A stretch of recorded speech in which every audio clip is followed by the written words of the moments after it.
David Graeber's concept of bullshit jobs reveals a paradox in our capitalist societies. Despite having the technology to automate many mundane tasks, we continue to invent and maintain meaningless and unproductive jobs. Great. Okay. In his book, Bullshit Jobs: A Theory, Graeber discusses how a significant number of workers feel their role exists purely to give the impression of productivity rather than actually contributing to society. Many people in administrative, middle management, and bureaucratic roles feel a sense of purposelessness, feeling that their jobs do nothing to improve the lives or advance human potential. Management skills or works well with others. These types of roles often make employees feel like their time and talents are wasted, creating a mental toll that affects job satisfaction, motivation, and overall quality of life. Working 9 to 5, living for the weekend sucks, but it sucks even more when you know you're not making any impact on the world. A lot of emails, mostly spam. The rapid advancement in artificial intelligence presents an opportunity to finally confront this inefficiency. By automating repetitive and unfulfilling tasks, we can potentially redefine work itself and make it more meaningful and less bureaucratic. This exploration of AI's potential invites a critical look at how automation could dismantle the need for BS jobs, freeing up human capacity for more creative and socially valuable work. The question is, are we ready to reshape work around what people find genuinely meaningful? Probably not. Graeber describes bullshit jobs as roles that even the people doing them consider pointless. This isn't a rare occurrence confined to a few unlucky souls. Studies show that these roles are practically pervasive in sectors that prioritize administrative oversight, redundant managerial positions, or unnecessary bureaucracy. For instance, in 2019, a study from the University of Sussex showed that workers who felt their jobs lacked purpose were also more likely to experience lower life satisfaction. Graeber's analysis suggests that these jobs aren't just unfulfilling in the general sense. They actively drain meaning and satisfaction from the workers who perform them, and they create an almost mental health crisis that it's embedded in the very structure of modern labor. If you go to work and you feel controlled, you feel you have few or limited choices, you are significantly more likely to become depressed, or actually even more likely to have a stress-related heart attack. It not only wastes human talent, it's also a serious economic inefficiency, with resources, both time and money, being poured into activities that arguably produce little or no real value. AI, by automating these tasks that are repetitive or devoid of creative value, can reduce the prevalence of these kinds of jobs and create more space for work that actually matters. It can handle much more routine administrative tasks that are currently consuming time without delivering value, like assistants that manage scheduling, that respond to basic customer inquiries, or perform data entry. This kind of automation, if implemented thoughtfully, could ease the burden of tedious work, and in doing so reduce the need for sprawling administrative staff. A report from McKinsey suggests that nearly a third of all tasks across 60% of current occupation could be potentially automated. The implications of this are enormous. A fundamental restructuring of the labor market could finally free up time for what feels purposeful and meaningful. Although there is the worry that replacing these jobs without giving them alternative jobs could just be depriving people of meaningful work and income to live. But the hope is that AI can kill all these BS jobs and leave the good ones. Dig your jam! Dig your jam! Through machine learning, AI can sift through massive data sets and generate insights, accelerating human decision-making in a way that no human manager could achieve.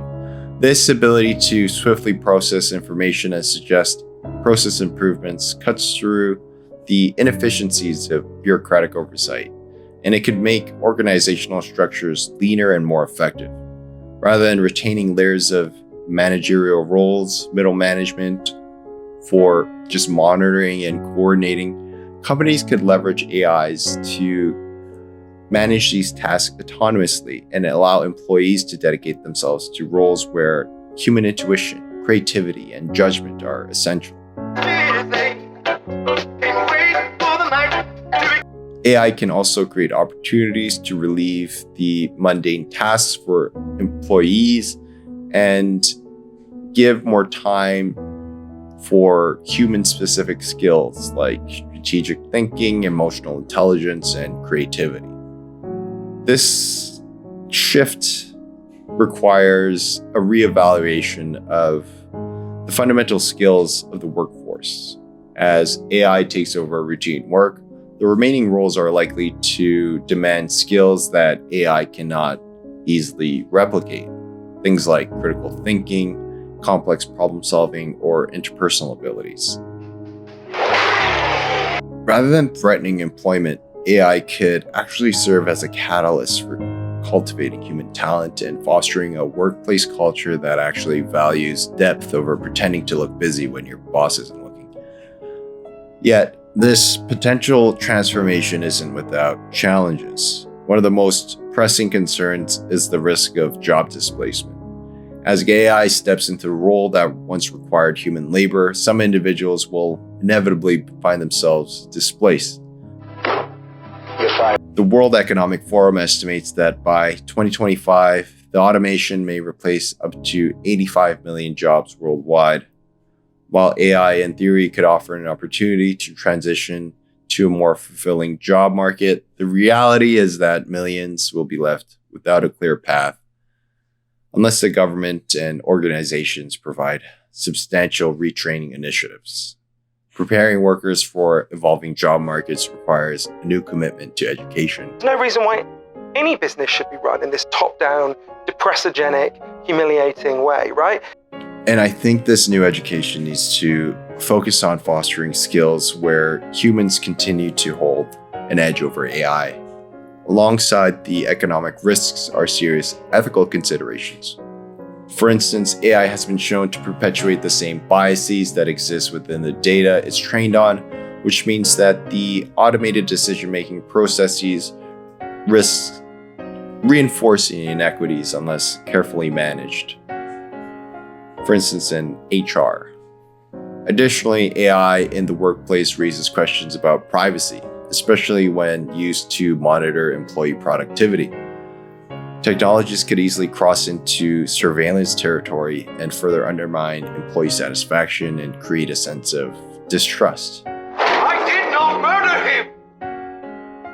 him! Another challenge AI poses is its potential to exacerbate economic inequality. The benefits of AI adoption are likely to accrue to those who own and control these technologies, the large tech firms, the corporate executives, and the investors, rather than the broad workforce. Without intervention, this can widen the gap between those at the top and the rest of society. Workers could lose out on jobs. We need to ensure that the benefits of AI are distributed fairly, and that access to AI technology and training is equitable. It needs to prioritize marginalized groups and vulnerable groups, and we need to orient policies as such to harness the positive potential of AI and mitigate its risks. Governments and corporations have to invest in robust education and retraining programs that equips workers with the skills they need in a automated world. Some argue that the best response to this would be a universal basic income, as it provides financial security for those displaced by AI, giving people the freedom to seek out meaningful work, explore creative pursuits, or engage in entrepreneurship without the pressure of immediate economic survival.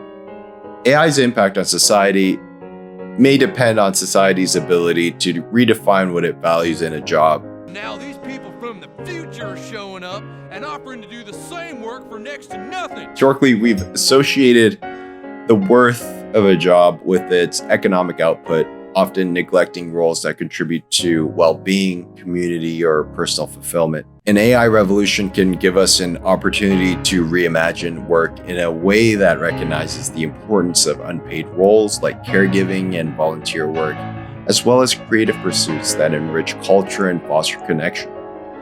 In considering this vision for the future, it's clear that AI is not just a tool to improve productivity, but an opportunity to restructure work and labor itself. We've already seen some of this.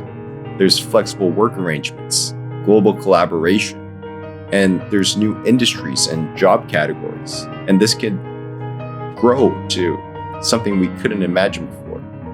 The promise of a work environment free of BS jobs aligns with Graeber's vision of a society where employment is meaningful and productivity serves human needs rather than hollow, bureaucratic imperatives. AI has the potential to radically alter the nature of work. It can help to eliminate BS jobs that plague so many lives today.